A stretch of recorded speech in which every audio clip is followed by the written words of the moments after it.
Welcome to Mrs. V's Reading Corner, where you can enjoy books for educational, fun, or even bedtime stories. Please take the time to like this video, comment below with how you enjoyed it, book suggestions, and more. And don't forget to subscribe to my channel to get all the new books that I post first. Atlantis, the Legend of a Lost City. Adapted and retold by Christina, Balit. First there was chaos. From chaos sprang earth and heaven. From them came the race of titans. Two of them, Cronus and Rhea, seized power and ruled over all. Their son Zeus overthrew them. Then he and his brothers divided up the world. To Zeus went the heavens, to Hades the realms of the dead, while the seas and oceans went to mighty Poseidon, who promised to guard the waters with care. Floating on one of Poseidon's emerald seas was a small rocky island. Few visited its shores, and no one bothered to give it a name. But the sun rose warmly over it each morning and set sleepingly behind it every evening. In the center of the island there stood a mountain, and at the foot of the mountain lived a man called Evander and his wife, Liquipan. They lived happily together, working hard to tend to barren land, and brought up their daughter Cleito to honor all creatures. Poseidon grew curious. How could they be content with so little? He took a human form and crouched unseen behind a rock to find out. Each morning at daybreak, he watched Cleito walk over the petal ground, barefoot and smiling, to fill her water pot at the stream. Seeing Cleito in all her beauty, Poseidon's heart grew tender, and one day he stepped out from behind the rock to talk to her. Day after day, he came and slowly began to return his love. Finally, she agreed to become his bride. Her parents, unaware of Poseidon's divinity, blessed the union, and a simple wedding followed. But a god could not stay hidden. After the wedding, all the spirits of the sea rose to the surface to sing, and Poseidon assumed his divine form once more. He vowed to rebuild the island and make it fit for a king and his queen.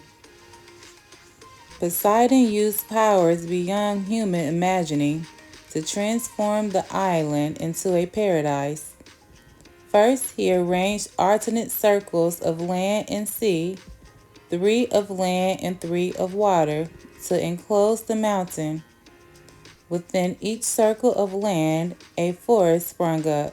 Trees blossomed and grew heavy with fruit, and creatures multiplied. Next, he made a network of canals. Feed the waterfalls. Soon the island was yielding 2 crops each year, one watered by winter rains, the other integrated by Poseidon's canals. The rich earth was carpeted with herbs and vegetables, and thick with healing roots. From its depths, men dug out priceless yellow mountain copper. All things flourished on this sacred island.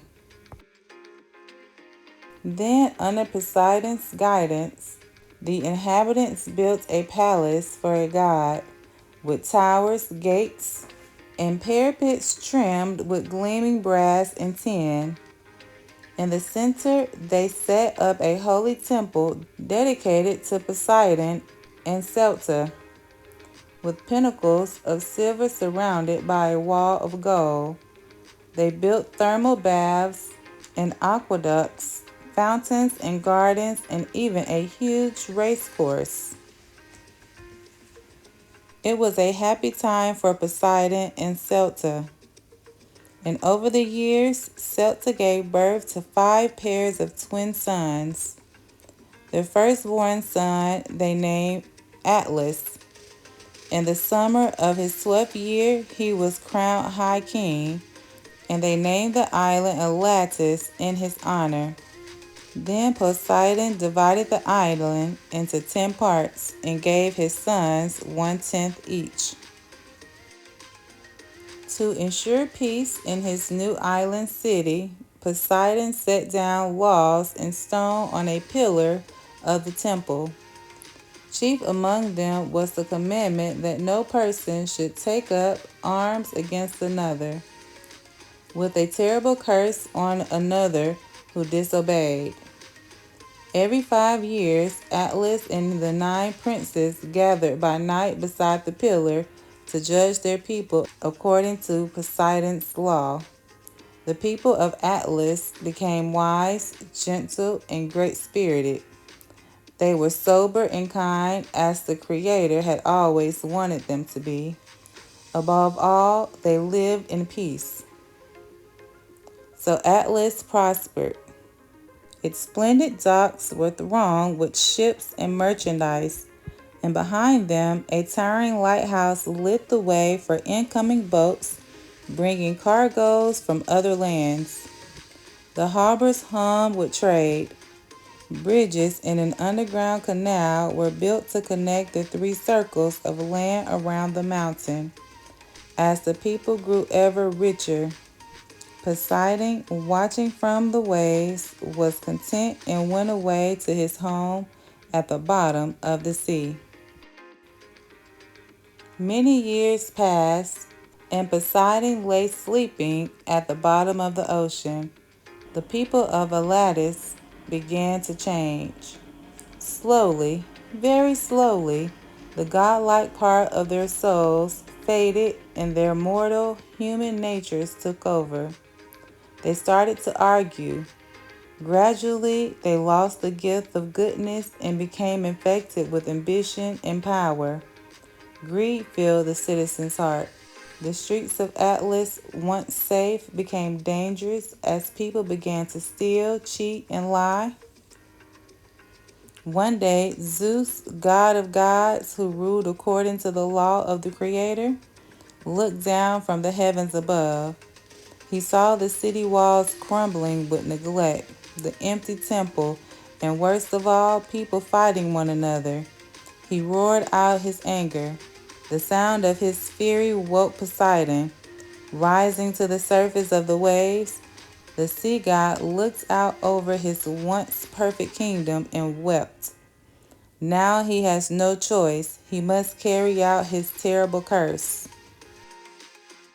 Raising his trident, he stirred the seas into a wave that rose so high it lashed the heavens. The wave vibrated with a roar that could be heard 2,000 miles away, and the earth trembled in terror. Gathering its full force, the wave crashed upon the land, while burning rain and ashes blistered down from above. In a single day and night, Atlantis was swallowed up by the sea.